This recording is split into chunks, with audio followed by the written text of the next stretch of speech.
manera de terminar la semana. George Verwer, fundador de Operación Movilización, está en esta casa y vamos a hablar con él en esta edición de Chris Fabry en vivo. Hoy está en el campus del Instituto Bíblico Moody, del cual es también graduado. Así que, ¿listos? Tenemos que celebrar lo que Dios está haciendo. Yo suelo dudar, como Tomás, ¿qué estaba haciendo Dios en el Holocausto? La Iglesia tiene que despertarse y dejar de centrarse en cosas de poca importancia y negativas. Hay que movilizar a cada creyente para alcanzar a otros para Dios. A veces entran desconocidos en algunas de nuestras iglesias y nadie les saluda, nadie les invita a tomar un café. He investigado este tema. Muchas veces Dios está trabajando en situaciones y vidas complicadas. Esto no justifica lo que está mal, sino demuestra la grandeza y la gloria de Dios y su misericordia al usar toda clase de personas. Por eso, incluso este bocazas de Nueva York y de Nueva Jersey ha podido ser útil en el ministerio del reino.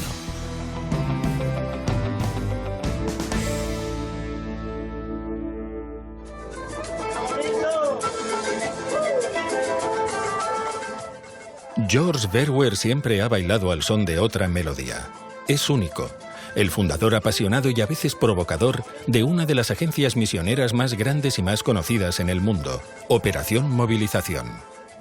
Desde su nacimiento, al final de la década de los 50, más de 160.000 hombres y mujeres de diferentes edades y nacionalidades han participado en lo que ha llegado a ser una operación global gracias a sus famosos barcos.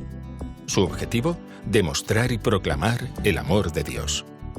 Actualmente, la visión se está cumpliendo por medio de más de 6.000 OMers, como se les llama, sirviendo a tiempo completo, y miles de iglesias se han establecido en más de 110 países. Pero lo que nos concierne ahora no es tanto la historia de OM como la del joven detrás de OM y su viaje con Dios. Un viaje que aún no ha terminado, aunque él se acerca a los 80 años. George nació en Wyckoff, en el estado de Nueva Jersey, en 1939. Yo era muy afortunado. Mis padres me querían mucho y no recuerdo ni un solo día en toda mi infancia que no fuese feliz. Un poco más adelante, a la izquierda, había una casa donde me reunía con los lobatos. ¿Existen grupos de lobatos en Inglaterra para los que aún no tienen edad de ser scouts? ¿Sí? Ah, bien. Para mí es muy especial estar aquí en el número 243 de la avenida Manhattan, la casa donde vivía hasta los 16 o 17 años. Viví aquí cuando Jesús me encontró, cuando le buscaba. Y qué padres más maravillosos tenía. Yo creo que estaban buscando a Dios. Mi padre vino desde los Países Bajos con su padre y construyó esta casa él mismo. Más adelante la vendió para invertir más dinero en misiones mundiales y mudó a una casa más pequeña. Y esta casa, entre las dos, se convirtió en la sede de OM en los Estados Unidos.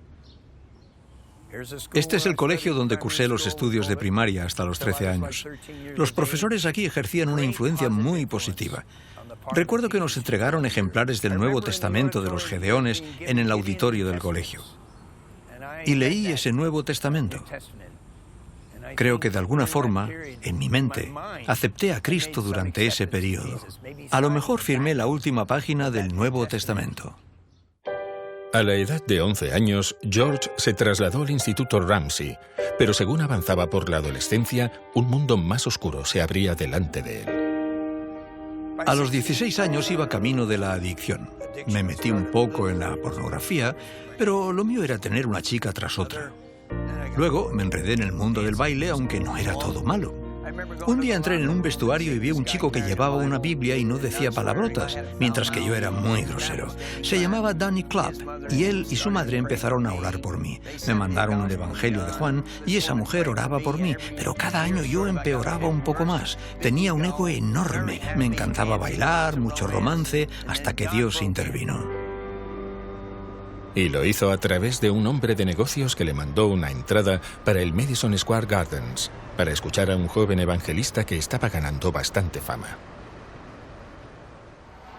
3 de marzo 1955, Dios me trajo aquí, a Madison Square Gardens. Billy Graham estuvo aquí solo una noche. Fue aquí donde realmente oí el evangelio claramente por primera vez. La pregunta más importante que quiero hacerles a cada uno es ¿cómo está su corazón delante de Dios? Cuando Billy Graham dio esa invitación para que la gente se arrepintiera y creyera en Jesús, salí disparado de mi asiento y delante de 20.000 personas me encontré llorando y creí en Jesús en ese momento.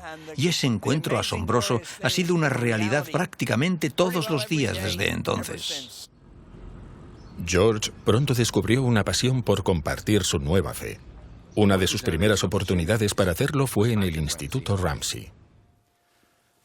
El Instituto Ramsey tiene un auditorio excepcional. Está más o menos igual que hace 60 años. Poco después de entregar mi vida a Jesús, tuve la oportunidad de dar mi testimonio delante de casi todos los alumnos porque era presidente del consejo estudiantil. Luego, regresé durante las vacaciones de Navidad y cientos de personas vinieron a la reunión en este mismo auditorio, incluyendo a mi propio padre. Cuando les invité a que creyeran en Jesús, unas 125 personas, incluyendo muchos compañeros de clase, señalaron su deseo de confiar en Jesús.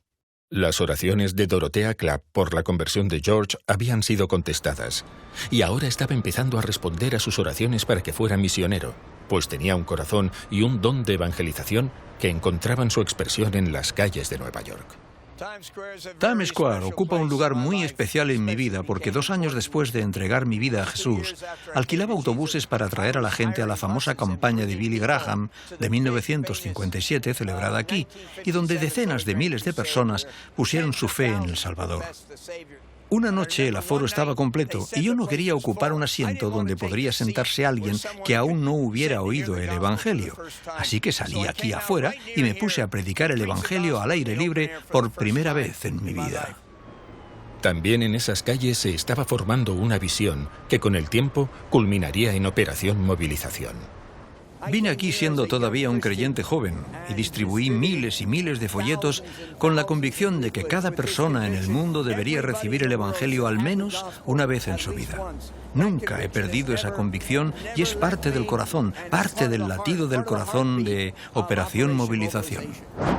Estamos viviendo hoy en día el período de crecimiento de la Iglesia más importante de todos los siglos de su historia. Cuando se graduó en el instituto, George fue a la Universidad de Maryville. En Maryville conocí a un chico llamado Dale Rodon. Era un poco mayor en el Señor que yo y se convirtió en mi mentor. Pero yo tenía una visión de ir a México durante mis vacaciones de verano. Así que propuse a Dale y a mi compañero de dormitorio, Walter, a ir allá y fuimos. Tras vender algunas de sus posesiones personales para recaudar fondos, partieron en el verano de 1957 con una furgoneta llena de literatura, bajo el nombre Send the Light, Envía la Luz. Casi 60 años más tarde, Walter Borchardt y George recuerdan ese viaje. Este es Walter Borchardt, uno de mis amigos más íntimos, testigo de mi boda, compañero de dormitorio en Maryville, antes de que yo fuera a Moody y él a Wheaton. Walter nos acompañó a Dale y a mí en ese primer viaje a México en el 57. ¿Qué recuerdas especialmente de ese viaje? Cuando llegamos a la frontera, en aquel entonces era bastante difícil cruzar la frontera a causa de ciertas restricciones sobre la importación de literatura cristiana en el país, y realmente no sabíamos lo que iba a pasar. Pero cruzamos tarde por la noche y no nos intervinieron para nada. Le dimos gracias a Dios por esa provisión. Como creyente joven, era una experiencia importante ver cómo el Señor provee en situaciones que tú mismo no puedes hacer nada para anticipar. Además, no me cabe duda de que si lo hubiéramos sabido de antemano, mis padres nunca me habrían dejado ir. Así que quizá es bueno que haya cosas que ignoramos de antemano, porque se aprende por medio de esa clase de experiencias. Eran 3 estudiantes en un viaje de verano a México, pero ninguno de ellos, ni siquiera George, hubiera imaginado o soñado a dónde iba a llevar aquello. Cuando Dale Rodon, Walter y yo vinimos la primera vez a México en el verano del 57, nos alojamos en la propiedad de los traductores bíblicos Wycliffe, cerca de aquí, y repartíamos literatura, algo que no era permitido. Íbamos por la noche en nuestro vehículo con la puerta abierta, distribuyendo evangelios por debajo de la puerta. Nuestra oración fue contestada. Pronto México se abrió de par en par al evangelio. El creyente medio, habitualmente, no quiere salir de su mundillo para participar en el gran cuadro y compartir su fe. En 1958, George se trasladó hacia el oeste, a uno de los seminarios bíblicos más respetados de los Estados Unidos. Cuando llegué al seminario bíblico Moody en enero de 1958, no tenía ni idea del impacto que iba a tener en mi vida, ni de cómo mi vida entera iba a cambiar y modificarse por medio de lo que vivía aquí. No solamente lo que aprendí, sino también las personas a las que conocí. D.L. Moody, el fundador del Instituto Bíblico Moody y uno de mis héroes. He repetido una frase suya en todo el mundo y ha impactado a mucha gente. Tiene que ver con el Espíritu Santo. Él decía que hay que llenarse una y otra vez del Espíritu Santo. Y un día una señora le dijo, ¿por qué hablas constantemente de llenarse una y otra vez? Y contestó, señora, porque tengo fugas. Y me he identificado con eso toda mi vida. Le describían como un evangelista americano con sobrepeso que despobló el infierno de 2 millones de almas. Es muy emocionante estar aquí en el auditorio Torrey Gray después de 56 años. Me sentaba siempre en la primera fila. Fue en este mismo lugar donde recibí la enseñanza de algunos de los misioneros y hombres de Dios más grandes que he conocido en mi vida. Y he tenido el privilegio de volver aquí regularmente a lo largo de los últimos 54 años, incluso para una conferencia misionera, es decir, para dar una serie de mensajes durante varios días y ver cientos de estudiantes responder y comprometerse a salir a los campos misioneros del mundo. Yo diría que el Instituto Bíblico Moody ha sido el principal seminario en enviar obreros para la cosecha. Para el joven George Verwer, el énfasis de Moody sobre el evangelismo personal encajaba muy bien con su propia visión, pero de vez en cuando se pasó un poco en su pasión por compartir a Cristo. Uno de los factores más importantes en mi crecimiento espiritual era que desde el primer momento de mi conversión empecé a compartir mi fe en mi instituto y donde quiera que iba. Cuando llegué a Moody descubrí que era obligatorio para todos los estudiantes practicar la evangelización. Sabía que este era mi lugar. Se llamaba Servicio Cristiano Práctico y este es el departamento. Me encontré en un lío enseguida porque tenía 5 proyectos de evangelización funcionando a la vez y solo se permitía 2 a cada estudiante. Eso es lo que descubrí cuando me llamaron al despacho del decano. Pero qué emoción, salir a las calles, llamar puerta a puerta, evangelizar aquí en Chicago, fue uno de los factores más importantes en todo mi desarrollo espiritual. En aquel entonces yo era muy radical. Creía que creyentes que realmente estaban andando con el Señor Jesús debían de estar ardiendo, evangelizando, orando, poniendo en práctica lo que la Biblia dice. Si no, a mi modo de ver, se habían apartado. Esa visión intransigente de George dio lugar a unas interpretaciones de las Escrituras un tanto atrevidas, como por ejemplo el llamamiento de Cristo a renunciar a todo. Estoy mirando por la ventana hacia lo que antes se llamaba Norton Hall. Allí estaba mi habitación. Me metí en problemas porque estábamos predicando el mensaje de renunciar a todo y la gente traía sus posesiones y las vendíamos en mi habitación. La casera no comulgaba con esta idea. Fue una época extraordinaria en nuestra historia porque teníamos tal pasión por usar nuestro dinero para comprar literatura y Biblias. Éramos reacios a gastar nuestro dinero en otras cosas y supongo que por eso éramos un poco radicales. Pero también recuerdo las reuniones de oración. Tal vez sea esa la parte más importante del nacimiento de OM, noches de oración por las naciones sin alcanzar. Creo sinceramente que la gente no entiende a Dios, la manera en que Él obra a través de nuestra humanidad, incluso cuando nuestro ego permanece intacto. Y la manera en que obra para traer gran bendición. ¡Wow! 8ª planta. El Instituto Bíblico Moody. Mi vida cambió aquí. Llevaba 2 años de ayuno. Aún después de convertirme, las chicas eran la cosa más grande en mi vida. No sabía qué hacer. No encontraba un versículo que decía, no besarás, y besaba a cuantas chicas encontraba. Un día llevé a una chica a Cristo y durante 1 hora no paré de besarla, y me di cuenta por fin de que esa no era la manera de obrar. Así que me paré en seco. Fue cuando fui a México y aprendí tantas cosas como afrontar mi lucha con la lujuria. 2 años más tarde llegué a Moody siendo todavía un creyente joven. Veía todas esas chicas cristianas guapas y si te atrevías a besarlas, seguramente te darían un coscorrón con su Biblia. Me enamoré de 7, pero no besé a ninguna. Me limité a la evangelización y mis estudios. Pero luego vine a esta planta un día, la planta 8 que actualmente es Radio Moody. Entonces era el Instituto Moody de Ciencia donde se podía alquilar películas para la evangelización. Al ver a la mujer detrás del mostrador me dio un cortocircuito. Mis fusibles románticos saltaron. Allí mismo terminé en el ayuno, me adelanté hacia el blanco y le dije algo totalmente estúpido. Para mí era amor a primera vista, para ella era temor a primera vista, pero conseguí salir con ella y le dije, mira, seguramente esto no va a llegar a nada, pero debes saber, por si acaso, por si voy a ser un misionero, y si te casas conmigo, igual te comerán viva los caníbales de Nueva Guinea. Bueno, pues ella no estaba enamorada, pero yo movilicé mis compañeros de oración y Dios quebrantó su corazón. Convino en casarse conmigo y ya hemos celebrado 54 años de un matrimonio estupendo. Por eso, la planta 8 de este gran edificio de Moody es un lugar muy especial para mí. 54 años más tarde, en su casa en el sur de Londres, Drina recuerda sus primeras impresiones del pueblerino de Nueva Jersey. Cuando te conocí, pensé que eras simplemente un chico sencillo del campo. No tenía ni idea de que eras de la gran ciudad. Luego, cuando salió el periódico del instituto unos días más tarde y leí acerca de este George Verwer, pensé, ¿es el mismo chico? Me impresionó bastante. ¿Y recuerdas cuando salimos esa primera vez y yo te dije, si la cosa funciona con nosotros y si te casas conmigo, ¿te van a comer los caníbales? ¿Recuerdas tu reacción? Sí, me desalentó un poco, hay que decir la verdad, porque la única razón por la que estaba en Moody era para prepararme para el campo misionero. Los viajes anuales a México siguieron adelante. Más estudiantes se incorporaron al equipo y George organizaba todo como si fuera una operación. Tiene recuerdos especiales del viaje de 1959. La Iglesia Metodista El Mesías en Ciudad de México, la primera campaña evangelística de nuestro movimiento, creo, se llevó a cabo en esta iglesia. Ese verano del 59 vinimos unos 12 de Moody y nos unimos con un equipo de Juventud para Cristo en una campaña enorme para dar la palabra de Dios a 1 millón de personas.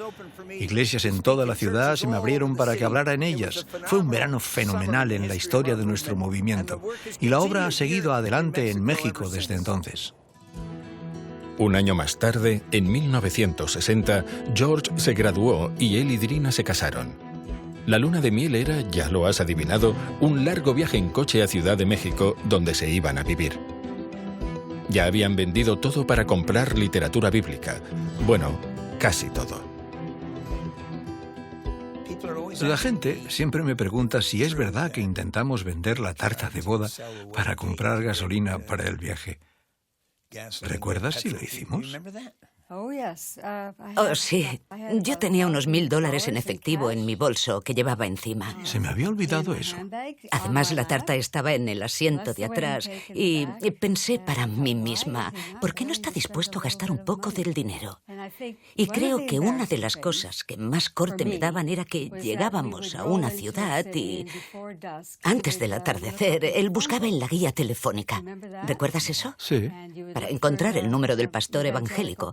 Luego le llamaba y le decía, somos unos recién casados estudiantes de Moody y vamos a trabajar en misiones en México. ¿Tiene usted una habitación que podamos alquilar para esta noche? No creo que dijera alquilar. Sí, ¿lo decías? Sí. Y luego acabábamos asistiendo a su reunión de oración y nos daban la habitación principal. Y a la mañana siguiente nos daban el desayuno y nos despedían. Los viajes de verano a México habían resultado muy alentadores. Habían dado lugar a oportunidades para dar charlas evangelísticas en la radio y en pleno centro de Ciudad de México se había establecido una librería cristiana que iba a ser la nueva casa para los señores Verwer. Calle Independencia número 36. Vinimos aquí directamente después de la boda. Yo no creía realmente en las lunas de miel y desde luego no creía en gastar dinero en otra cosa que no fuera misiones mundiales y las cosas básicas. Vivíamos en la trastienda de esta librería que acabábamos de abrir, lo cual era un milagro en sí porque no había una librería a nivel de calle en toda la ciudad. Esta era la primera y el hecho de que siga abierta 56 años más tarde es un gran testimonio. Fue toda una respuesta a la oración, porque la gente decía que era imposible, que nunca se había hecho antes en México. Pero cuando nos decían esto, era como si nos cargaran las pilas, especialmente en las noches de oración, para pedirle al Señor que la realizara. Para estos recién casados, el dormitorio en la librería estaba lejos de ser ideal. ¿Recuerdas lo que pensabas? Yo pensé, pues no me lo podía creer. Quiero decir, la habitación a donde nos llevó tenía la anchura y la longitud de un colchón de 90 centímetros. Y teníamos el colchón en el suelo, con una mesa de juego encima en un extremo donde guardar nuestras cosas. Las presiones de la vida en México pusieron en evidencia un área de la vida de George con la que había luchado durante mucho tiempo. Creo que una de las luchas más grandes de mi vida ha tenido que ver con la impaciencia y la irritabilidad. Cosas pequeñas me alteraban y en Ciudad de México Dios me quebrantó a través de una variedad de situaciones.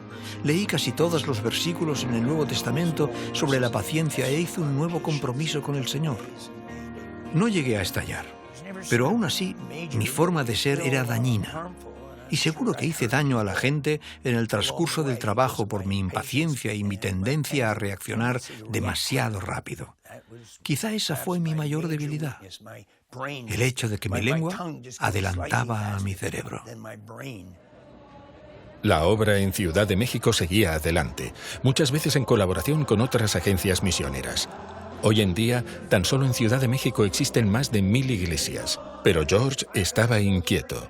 Ya que la obra estaba firmemente establecida, era el momento de moverse. Debemos volver constantemente a la Gran Comisión, a lo que Dios nos ha llamado a hacer, y deberíamos estar ocupados en contactar a la gente de nuestro alrededor. No importa quiénes somos ni en qué etapa de vida estamos, y creo que esto es algo que falta en muchas iglesias. George ahora había puesto la mirada en Europa y Rusia. El primer paso era llegar a España. Y eso era toda una aventura.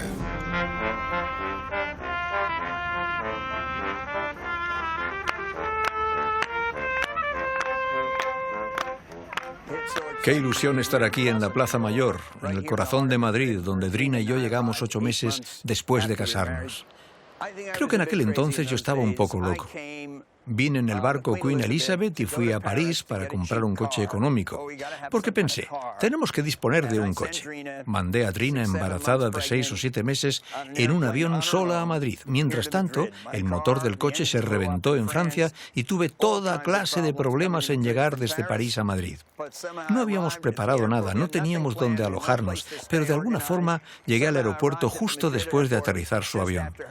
Así que era todo muy emocionante. Y mi esposa era maravillosa porque seguramente en su fuero interior se preguntaba en qué berenjenales se había metido. Pero nunca decía mucho, simplemente iba con la corriente. Y tuvimos que afrontar muchos retos en esos primeros días en Madrid. Bajo el régimen del general Franco, el catolicismo romano era la única religión reconocida oficialmente. Solo la Iglesia Católica tenía el derecho de publicar literatura religiosa. Aún quedaba por introducir la libertad religiosa en la Constitución del país. No obstante, George y un equipo cada vez más numeroso se las ingeniaron para poner el Evangelio en manos de la población de Madrid. Fue por un medio subterráneo.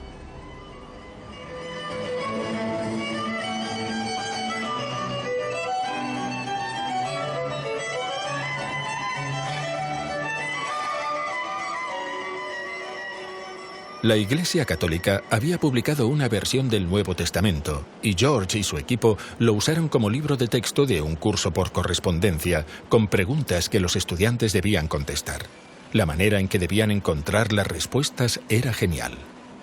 Hace 54 años colocamos carteles en toda la red del metro con textos de los evangelios sacados de este Nuevo Testamento y anunciamos el curso por correspondencia. Después de entregarles folletos en la calle, la gente iba buscando las respuestas a las preguntas que colgamos en las paredes del metro. Luego venían a nuestra librería para recoger un premio. Era uno de los métodos que usamos en este país semicerrado en aquel entonces. La visión de OM en aquel entonces se enfocaba en el mundo musulmán, países comunistas y países cerrados. España encajaba en estos parámetros porque era un país al menos semicerrado. Eso me atraía bastante. Además ya había aprendido español y quería venir aquí para estudiar ruso con la idea de lanzarnos a Rusia el verano siguiente. Fue cuando la KGB me pilló en Rusia que tuve la visión de Operación Movilización. De hecho, fue durante un día de oración después de salir de Rusia, y esa visión cambió totalmente la dirección de mi vida. La visión abarcaba Europa movilizando a las iglesias, incluyendo las de España. Compartí esa visión con unos españoles en un retiro en las montañas cerca de aquí. Dijeron, adelante. Y el resultado fue que en el verano del 62, unas 200 personas se apuntaron, y en el verano del 63, unas 2000. Ya había nacido el movimiento.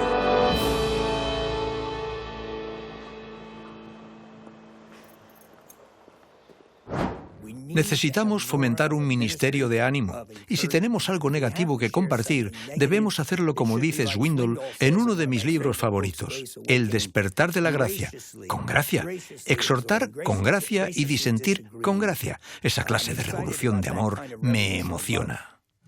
En los años 60 hubo un aumento enorme en el número de jóvenes creyentes que querían dedicar el verano a participar en una campaña de OM en algún lugar de Europa.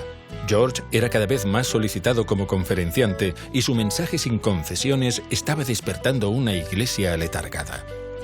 No sé cómo fue, pero descubrí la gracia. Capté que Dios perdona. De alguna manera empecé a entender que Jesús ama a los pecadores. Después de nuestra conversión, todavía somos pecadores. Todavía tenemos que crecer. A veces fracasamos y necesitamos entender que a menudo el fracaso es la puerta de atrás que lleva al éxito. Dios puede usar a personas corrientes con sus luchas.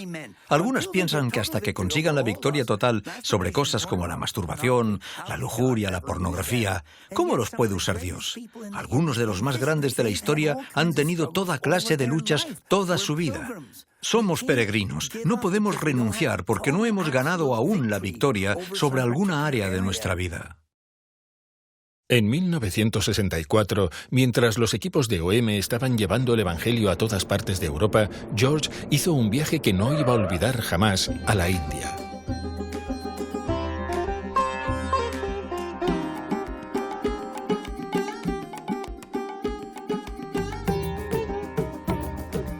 Su colaborador, Dale Roton, ya le había adelantado en un viaje de reconocimiento y un equipo de OM viajaba por tierra desde Europa. Para George, las sensaciones de India, sus olores, sus sonidos y sus vistas eran abrumadores. No estaba en mi mente que yo viviera en la India. Vine a visitar los equipos trabajando aquí a principios del 64. Después visité Lucknow, Calcuta, Bombay, Hyderabad, Madrás, y eso cambió totalmente mi vida.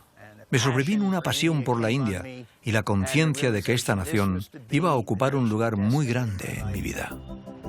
La atracción de la India era demasiado fuerte.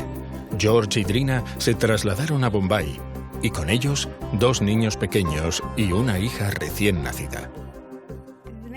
Lo que recuerdo principalmente era que, quería muchísimo a George y confiaba en él. Me quedé alucinada por esto y pensé, ¿qué voy a hacer con un bebé recién nacido? Porque nos marchamos cuando nuestro tercer hijo tenía tan solo 3 meses. Pues, desde el día de su nacimiento nunca tuvo un biberón calentito, ni alimento caliente porque pensé, si vamos a estar viajando, ¿dónde voy a calentarlo? Así que la crié pensando en el viaje a la India. Y la vida en Bombay no era nada fácil. Nos resultó muy difícil aguantar el calor, especialmente hacia el mes de mayo. Aunque afortunadamente teníamos que regresar a Europa cada mes de mayo para traer los equipos para el año siguiente. Cada año una nueva ola. Pero el calor no debilitó en nada la visión original de George. Nuestra pasión era que cada persona en el mundo tuviera al menos una oportunidad de oír y ver o recibir el Evangelio. Vi las multitudes en la India y me di cuenta de que el Evangelio no las había alcanzado tanto como pensaba. Entre los millones había un grupo étnico específico que estaba desesperadamente necesitado, los Dalit, que antes se llamaban los intocables. No entendíamos la suerte de los Dalit. Ese fue el error más grande que cometimos. Joseph de Sousa y otros líderes en India realmente entendieron que era un asunto de derechos humanos y, claro, eso ha cambiado la envergadura de la obra en la última década. Hemos acometido la acción social, toda clase de problemática social y la misión holística, además de toda la evangelización a la vieja usanza. Han pasado más de 50 años desde que esos primeros equipos fueron a la India. Hoy, la obra se ha transformado bajo un liderazgo nacional, con más de 3.000 congregaciones pertenecientes al movimiento El Buen Pastor y 110 colegios repartidos por todo el país. Creo que jamás nos pasó por la mente que llegara a ser un movimiento eclesial tan grande, tan serio, tan dinámico, como ha llegado a ser a día de hoy. Más personas están conociendo hoy a Cristo por medio de OM y las iglesias El Buen Pastor que en el pasado. Nosotros sembramos la semilla y unos 500 millones de personas recibieron la palabra de Dios en esos primeros 20 o 30 años. Se está sucediendo una revolución de gracia y amor en la Iglesia. En todo el mundo vemos esta revolución de amor. Personas transformadas en personas llenas de amor, bondadosas, cuidadosas con sus palabras, prontas para pedir perdón. Una vez que la obra en la India se había establecido y estaba creciendo bajo liderazgo nacional, un país vecino llamó la atención de George: Nepal.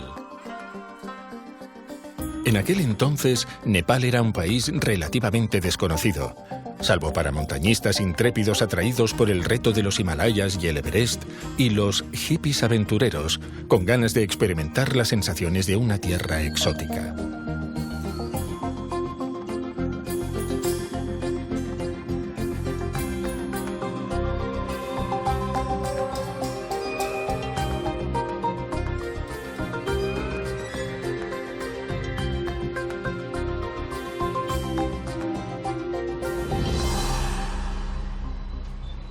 La capital, Katmandú, ha cambiado bastante desde que George llegó hace casi 50 años. Cuando vivía aquí, pasaba por esta calle en bicicleta a menudo para ir al centro. Creo que solo venía aquí para hacer llamadas telefónicas en la oficina de correos. Recuerdo que teníamos exposiciones de libros en las calles. Fue la primera vez que se había hecho eso, exposiciones de libros educacionales y cristianos juntos en la calle. Cuando George llegó, la población de cristianos indígenas era exigua, puesto que la inmensa mayoría de nepalíes eran hindúes. El reto para George y el equipo de OM era cómo compartir el mensaje del Evangelio con ellos. Se podría decir que esto es el núcleo de los templos hindúes, en el corazón de Katmandú. Es un desafío emocional tremendo caminar entre estos famosos templos, algunos de los cuales remontan a cientos y cientos de años.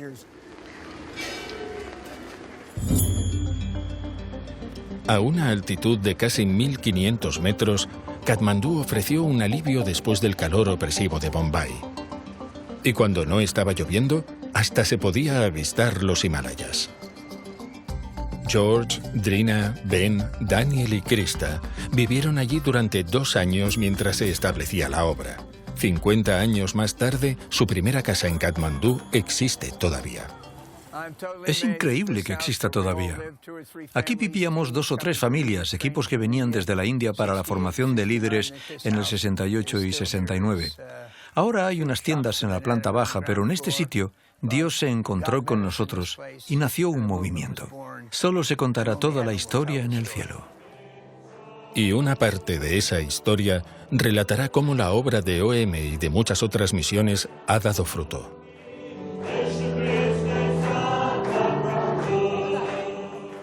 Lo que es especialmente asombroso es ver cómo la iglesia en Nepal está creciendo. Había quizá unos pocos miles de creyentes cuando vivíamos aquí. Hablé en uno de los primeros encuentros de pastores, solo asistieron una veintena, pero ahora hay cientos de miles de creyentes.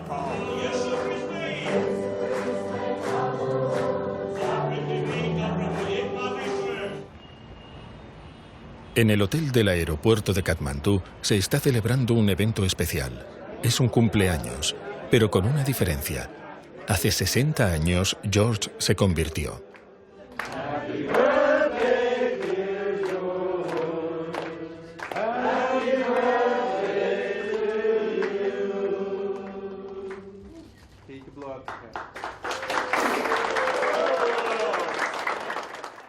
El Señor me dio un proverbio.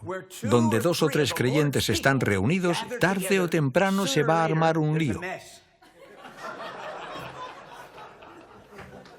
Y esta es la palabra que el Señor me dio.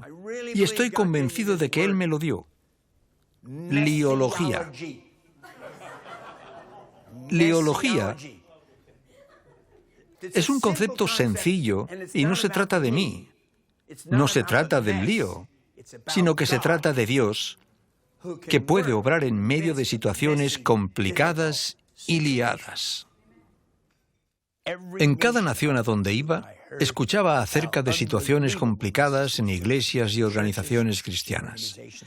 Siempre había cosas positivas también. Y tenía que luchar con esto. A lo largo de los años, aunque nunca he perdido mi compromiso con la santidad y un estándar muy elevado en el área de la integridad, me he dado cuenta de que Dios estaba obrando con una agenda muy diferente de la mía, porque Él nos conoce totalmente. Así que muchas veces obra en medio de situaciones muy desastrosas para llevar a personas a sí mismo por medio de Jesucristo. Dominando Katmandú está el Centro Nacional de Formación de OM, donde se prepara a los nepalíes para alcanzar a su propio pueblo con el Evangelio.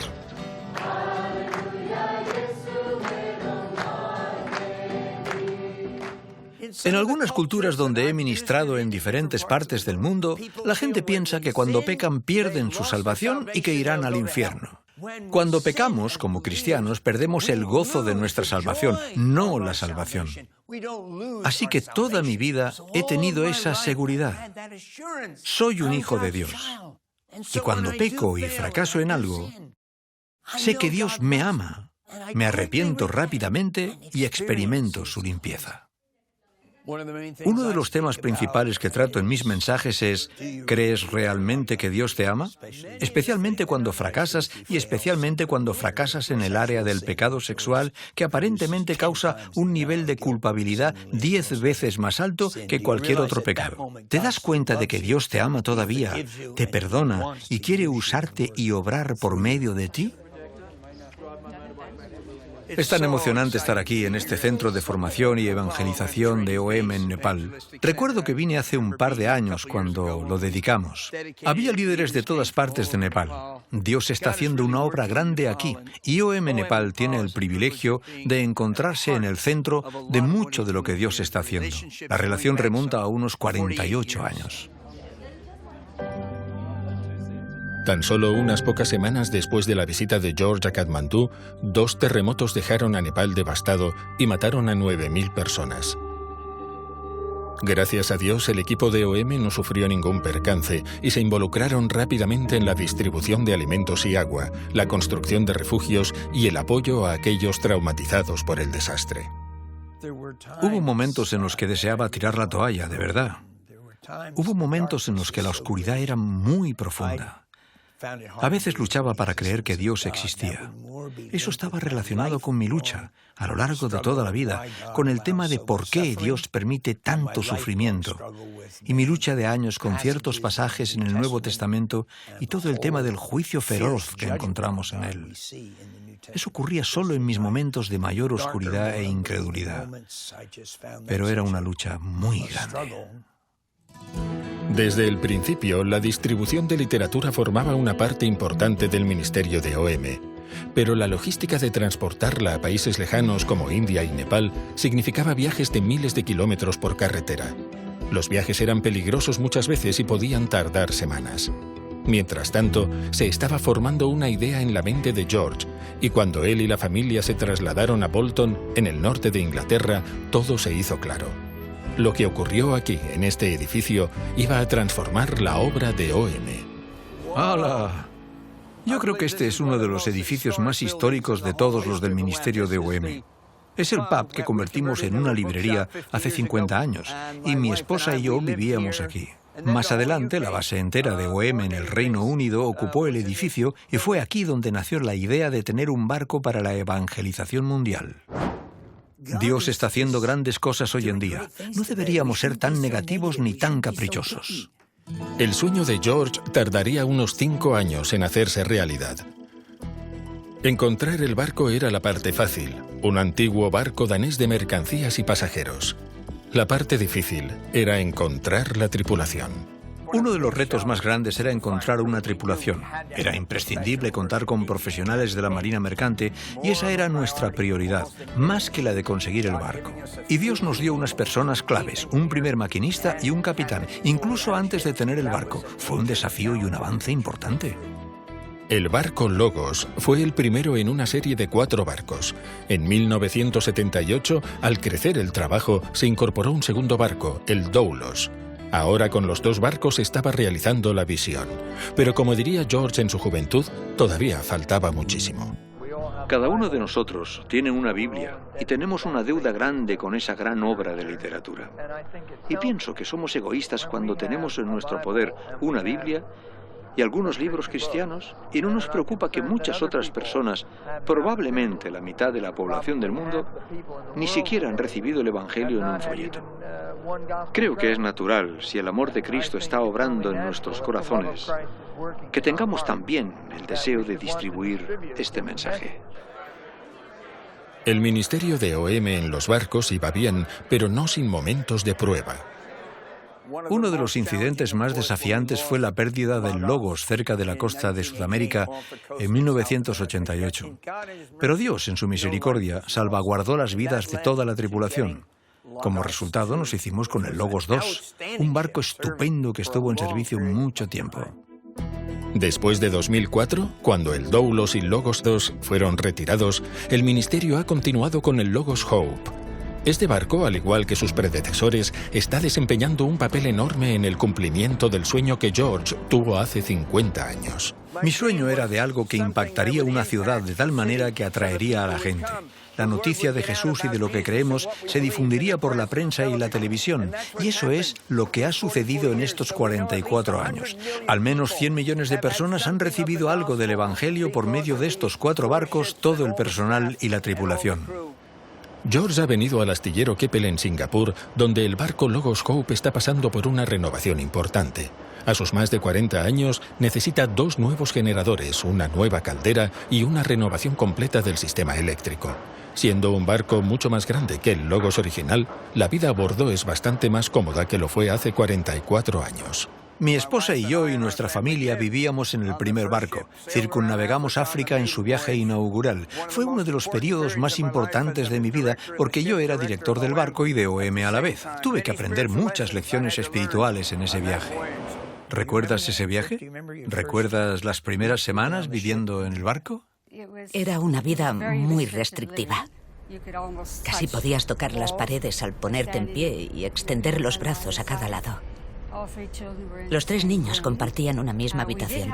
Sí, teníamos nuestro propio baño, cosa que la mayoría de camarotes no tenían. La dificultad principal era que no sabíamos nada de barcos. Además, el personal del barco no sabía nada acerca de OM y tuvimos muchos roces. Luego descubrí que los niños molestaban al personal mucho, especialmente por las tardes, después de cenar. Entonces, reunía a todos los niños a bordo y leíamos cuentos. Después teníamos un breve tiempo devocional con oración y a continuación iban a sus camarotes y a la cama. Vivir en el barco 6 meses al año durante 3 o 4 años cambió completamente la trayectoria de mi vida. Me dio una visión más amplia de la manera en que Dios usa a diferentes personas en diferentes aspectos de la obra. Llegué a valorar muchísimo a los maquinistas al darme cuenta de que no iban a tener mucho tiempo para evangelizar al final del día cuando llevaban horas sudando la gota gorda en la sala de máquinas. Esta conciencia me impactó y me ayudó a aceptar cada vez más a las personas de cualquier profesión. Fue otro paso hacia el despertar de la gracia que Dios estaba obrando en mí y en nuestro movimiento, porque teníamos un rasgo farisaico. Y fue entonces cuando descubrí el libro de Charles Swindoll, El despertar de la gracia, y tocó nuestro movimiento, llevándonos hacia ese equilibrio entre el discipulado radical que teníamos y la gracia radical que también teníamos, pero nos hacía falta más. Muchas personas entre el pueblo de Dios tienen ese rasgo farisaico y es por eso que se vuelven muy críticas, muy negativas y al final creo que muchas se enferman. Necesitamos una actitud más alegre, positiva y despertada por la gracia en cada aspecto de nuestra vida. La renovación del Logos Hope incluye una nueva caldera y 2 generadores nuevos. Es un proyecto muy importante para el primer maquinista, Elon Alba. Elon, este es el nuevo generador. ¿Cómo va? ¿Estamos cumpliendo los plazos previstos? El trabajo está avanzando según el calendario y también según el presupuesto. ¿Cómo te metiste en el ministerio del barco? Es una larga historia, pero Dios me llamó cuando todavía era un joven de 14 años, cuando subí a bordo del Logos, en Bombay, en 1971. En Bombay. Él representa un ejército de maquinistas que han servido en los barcos a lo largo de 44 años.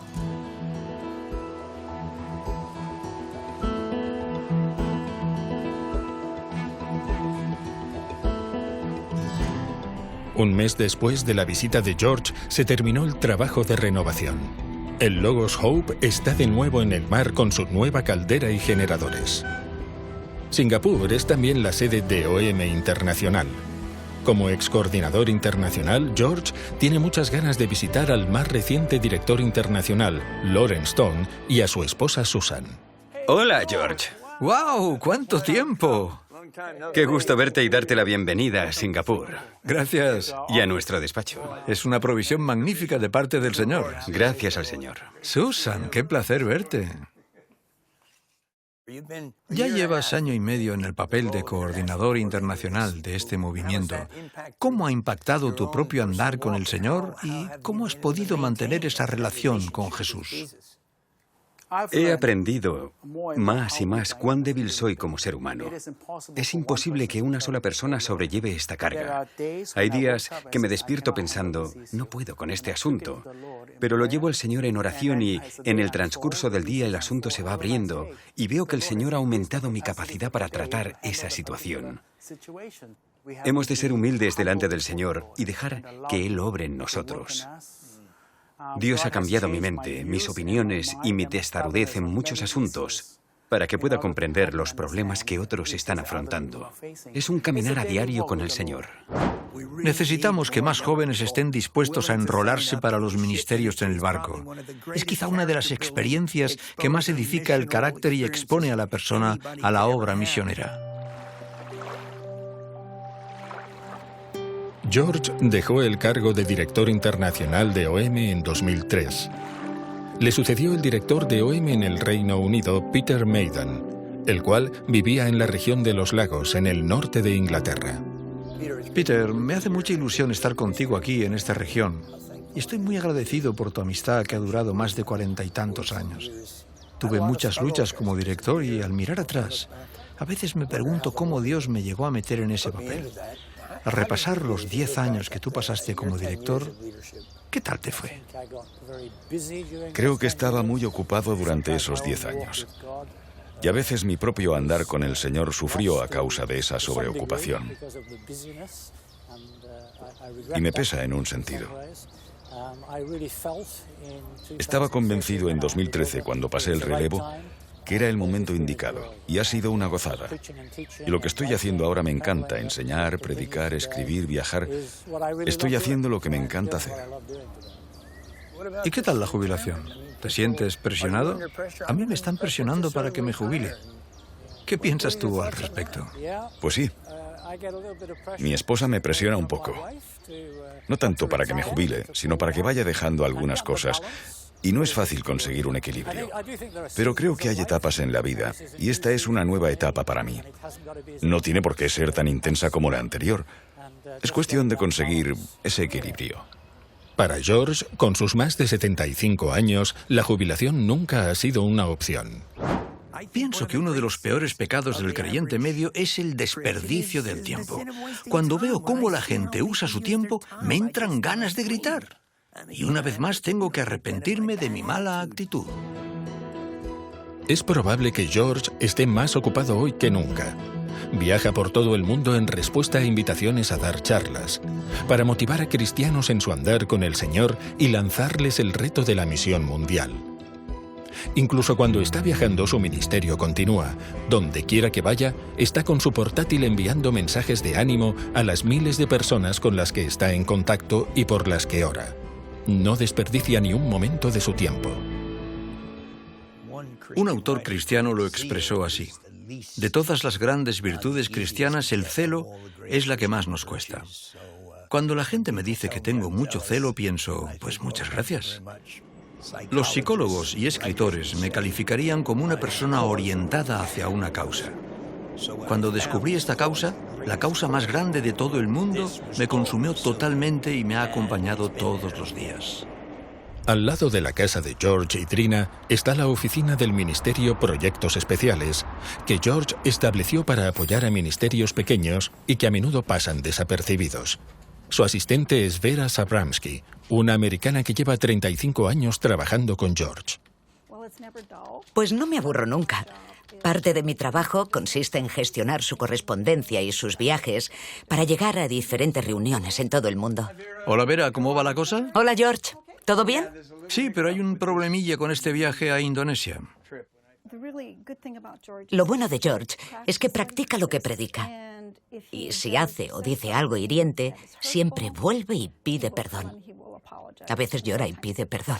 Eso me resulta muy difícil. Entonces, ¿qué haces hoy? ¿Y tu nuevo escritorio te gusta? Bueno, ya no es tan nuevo, pero sí, me encanta. Muy bien. ¿Querías que firmara algunos talones? Sí, es verdad. ¿Puedes? Tienes mucha facilidad para gastar el dinero del Señor. Sí, porque tú me mandaste a hacerlo. Paul Alba está pasando un año con George como su asistente personal y acompañante. Es un puesto muy buscado por aquellos que quieren ser discipulados por George. Hola, Paul. Hola. ¿Qué haces esta mañana? Estoy pegando etiquetas en los sobres para un envío masivo. Mi pasión es apoyar a la generación más joven. Quiero hacer llegar a sus manos más DVDs de Jesús, más Biblias y más libros acerca del VIH-Sida. Y no somos llamados solamente a evangelizar, sino a edificar un reino en todos sus aspectos. Por eso necesitamos personas en el mundo de las artes, en la política y en el mundo del deporte. Necesitamos personas en cada área de la sociedad. Cada año, George toma un respiro cuando pasa varios días con amigos en su barcaza para recargar sus baterías espirituales. Lo más importante para mí no es solamente meditar en la palabra, sino dejar que la palabra de Dios me penetre y continúe transformando mi vida. En toda mi vida nunca he tomado lo que se puede llamar unas vacaciones tradicionales. Para mí, las vacaciones son cuando puedo dedicarme a hacer algo que me resulta más fácil y relajante, como dictar unas cartas, orar por mis amigos o incluso hablar por teléfono. De hecho, me relajo muy fácilmente con solo contemplar un paisaje, los ríos, los árboles. Cuando era un chaval me gustaba observar las aves, así que todo eso es una parte importante de mi vida que la gente no suele ver. Solo me ven cuando estoy en tensión, entrando en una sala con 100 personas. No ven el otro lado de esta persona cuando está repostando y cobrando energía para la próxima batalla espiritual. Y a lo largo de los años, George ha librado muchas batallas espirituales y las sigue librando, algunas en áreas que pocos líderes cristianos están dispuestos a abordar. A veces he sentido que estaba al borde de caerme en la lujuria e incluso la pornografía. Pero por su gracia, y creo que algo tiene que ver con mi propia entrega al discipulado, negarse a uno mismo, tomar la cruz y seguirle a Él, golpear el cuerpo para traerlo en servidumbre. Me he aprovechado de todo lo que he aprendido de hombres de Dios, de libros, de la propia experiencia, para ayudarme en ese momento de tentación fuerte, para no hacer algo estúpido.